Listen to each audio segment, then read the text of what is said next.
السلام علیکم ویورز، امید کرتی ہوں سب خیریت سے ہوں گے اور سب کو قرآن پاک کا ترجمہ پڑھنے میں سمجھنے میں آسانی ہو رہی ہوگی۔ ویورز، جیسا کہ آپ دیکھ رہے ہیں کہ ہم نے قرآن پاک کا دوسرا پارہ شروع کر لیا ہے۔ پہلا پارہ الحمدللہ ہم نے مکمل کر لیا اور دوسرے پارہ کا ہم نے ایک رکوع بھی مکمل کر لیا ہے۔ پچھلے رکوع میں ہم نے جیسا کہ پڑھا ہے کہ رب تعالیٰ نے پچھلے رکوع میں تحویل قبلہ کا ذکر کیا کہ رب تعالیٰ نے کیسے ارشاد فرمایا کہ اے نبی، آپ کا بار بار آسمان کی طرف دیکھنا ہمیں نظر آ رہا ہے، ہم دیکھ رہے ہیں، اور اے نبی جدھر آپ کی تمنا ہے آپ اپنا قبلہ ادھر اس طرف آپ مڑ جائیں، اپنا قبلہ بنا لیں، یعنی کعبۃ اللہ کو قبلہ بنا لیا جائے۔ اور اصل حق بھی یہی ہے کہ جس کو ابراہیم علیہ السلام اور اسماعیل علیہ السلام نے اپنے ہاتھوں سے تعمیر کیا، جس اللہ تعالیٰ کے گھر کو، وہی گھر قبلہ کی حیثیت رکھنا چاہیے، قبلہ کے درجے پہ ہونا چاہیے۔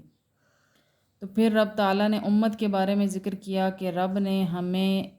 کتنی عظیم امت بنایا ہے کہ جو بروز قیامت دوسری امتوں کے لیے گواہی دے گی، اور اس امت کی تصدیق پھر اس کا نبی خود کرے گا۔ پھر جس امت کو اتنی اہمیت حاصل ہو، جس کو اتنی عظمت رب نے عطا کی ہو، اس امت کا بھی کام بنتا ہے کہ اپنی اس عظمت اور اس درجے کا کچھ لحاظ رکھے۔ تو ویورز، آگے دیکھتے ہیں کہ رب تعالیٰ آگے کیا ارشاد فرماتا ہے، ہمیں کیا بتا رہا ہے رب تعالیٰ۔ اعوذ باللہ من الشیطان الرجیم، بسم اللہ الرحمن الرحیم۔ وَلِكُلٍّ وِجْهَةٌ، اور ہر قوم کے لیے ایک سمت، ہوا وہ مولیہا، اس طرف منہ کرتی ہے، فاستبقوا، پس آگے بڑھ جاؤ، الخیرات، نیکیاں کرنے میں، اینما، جہاں کہیں، تکونوا، تم ہو، یاتی بکم اللہ، وہ لے آئے گا تمہیں اللہ تعالی، جمیعاً، سب، ان اللہ، بے شک اللہ تعالی، علی کل شیء قدیر، ہر چیز پر قادر ہے۔ وَمِنْ حیث، اور جہاں سے، خرجتا، آپ باہر نکلیں، فولی، تو منہ موڑ لیا کریں، وجہ کا، اپنا رخ، شطر المسجد الحرام، مسجد حرام کی طرف، وَإِنَّهُ، اور بے شک یہی، للحق، حق ہے، من ربک، آپ کے رب کی طرف سے، وَمَا اللَّهُ، اور نہیں اللہ تعالیٰ، بغافل، بے خبر، عما، اس سے، تعملون، جو تم کرتے ہو۔ وَمِنْ حیث، اور جہاں سے، خرجتا، آپ نکلیں، فولی، تو موڑ لیا کریں، وجہ کا، اپنا رخ، شطر المسجد الحرام، مسجد حرام کی طرف، حیث ما، جہاں کہ، بھی تم ہو، فولو، تو پھیر لیا کرو، وجوہکم، اپنے چہرے، اپنے منہ، اپنے رخ، شطرہ، اس کی طرف، اللہ، تاکہ نہ یکون، نہ رہے، للناس، لوگوں کو، علیکم، تم پر، حجتن، کوئی اعتراض، الا الذین، بجز کے جو، ظلموا، وہ نا انصافی کریں، منہم، ان میں سے، فلا تخشوہم، سو نہ ڈرو تم ان سے، وخشونی، اور مجھ سے ڈرا کرو، ولأتم نعمتی، اور تاکہ میں پورا کروں اپنا انعام، علیکم، تم پر، لعلکم، تاکہ تم، تہتدون، راہ راست پر ثابت قدم رہو۔ اس آیت میں یہاں تک رب تعالیٰ اس رکوع میں کیا فرما رہا ہے کہ تم جہاں بھی ہو، جدھر بھی ہو، اپنا رخ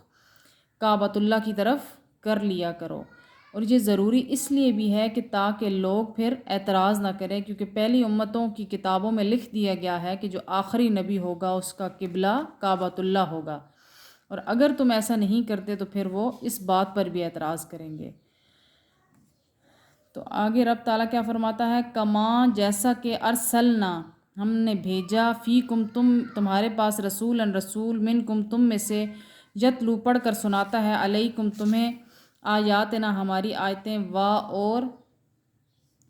یزکیکم، پاک کرتا ہے تمہیں، ویعلمکم الکتاب، اور سکھاتا ہے تمہیں کتاب، والحکمت، اور حکمت، ویعلمکم، اور تعلیم دیتا ہے تمہیں، ما لم تکونوا، جو تم نہیں، تعلمون، جانتے تھے۔ اس میں رب تعالیٰ نے کیا فرمایا کہ میں نے تم پر کتنا بڑا احسان کیا کہ تمہارے درمیان میں سے ہی تم میں اپنا رسول بھیجا، جو تمہیں میری کتاب پڑھ کر سناتا ہے، میری آیات پڑھ کر سناتا ہے اور ان آیات کے ذریعے تمہیں پاک کرتا ہے اور تمہیں وہ کچھ بھی سکھاتا ہے جو تم نہیں جانتے۔ فَاذْكُرُونِی، سو تم یاد کرو مجھے، اذکرکم، میں تمہیں یاد کیا کروں گا، واشکرولی، اور شکر ادا کیا کرو میرا، ولا تکفرون، اور نہ تم ناشکری کیا کرو۔ تو ویورز، اس آخری آیت میں تو رب تعالیٰ کی محبت اپنے عروج پر ہے کہ رب کیا فرماتا ہے، سو مجھے یاد کرو تو میں تمہیں یاد کروں گا۔ یعنی رب جو تمام جہانوں کا رب ہے، وہ کیا کہہ رہا ہے، اس کی محبت دیکھیں اپنے بندے کے ساتھ کہ تم مجھے یاد کرو تو رب ہو کہ میں تمہیں یاد کروں گا، تم مجھے تنہائی میں یاد کرو میں تمہیں تنہائی میں یاد کروں گا۔ رب کہتا ہے میں بندے کے گمان میں رہتا ہوں، جیسا بندہ مجھ سے گمان کرتا ہے میں ویسا ہی اس کے ساتھ پیش آتا ہوں۔ پھر رب کہتا ہے جب بندہ مجھے تنہائی میں یاد کرتا ہے تو میں اس کو تنہائی میں یاد کرتا ہوں، جو مجھے محفل میں یاد کرتا ہے تو میں اس کو اس سے بہتر محفل میں یاد کرتا ہوں۔ حدیث قدسی بھی ہے کہ رب تعالیٰ نے فرمایا کہ بندہ اگر میری طرف مجھے یاد کرے گا تو میں بندے کو یاد کروں گا، اور جب بندہ ایک بالشت میری طرف آتا ہے تو میں ایک ہاتھ اس کی طرف جاتا ہوں، بندہ ایک ہاتھ میری طرف آتا ہے تو میں ایک قدم اس کی طرف جاتا ہوں۔ اور قربان جائیں رب پر، جس رب نے ساری حدیں چھوڑ دیں، کہ رب نے فرمایا کہ بندہ میری طرف چل کر آتا ہے تو میں اس کی طرف دوڑ کر جاتا ہوں۔ قربان جائیں کہ رب تعالیٰ کا شکر ہے جس نے ہمیں کیسا دین عطا کیا ہے، کہ جو رب تعالیٰ خود ہماری طرف دوڑ کر آتا ہے، صرف ہمارا رجوع کرنے کی دیر ہے۔ رب تعالیٰ ہمیں اپنی طرف رجوع کرنے کی توفیق عطا فرمائے، رب تعالیٰ ہمیں باعمل بنائے، رب تعالیٰ ہمیں اپنی محبت کو سمجھنے کی توفیق عطا فرمائے، ہمیں اللہ اور اللہ کے رسول صلی اللہ علیہ وسلم سے محبت کرنے کی توفیق عطا فرمائے جیسا کہ محبت کرنے کا حق ہے، اور اس کتاب پر عمل کرنے کی توفیق عطا فرمائے جیسا کہ اس کتاب کا حق ہے۔ وآخر دعوانا ان الحمد للہ رب العالمین۔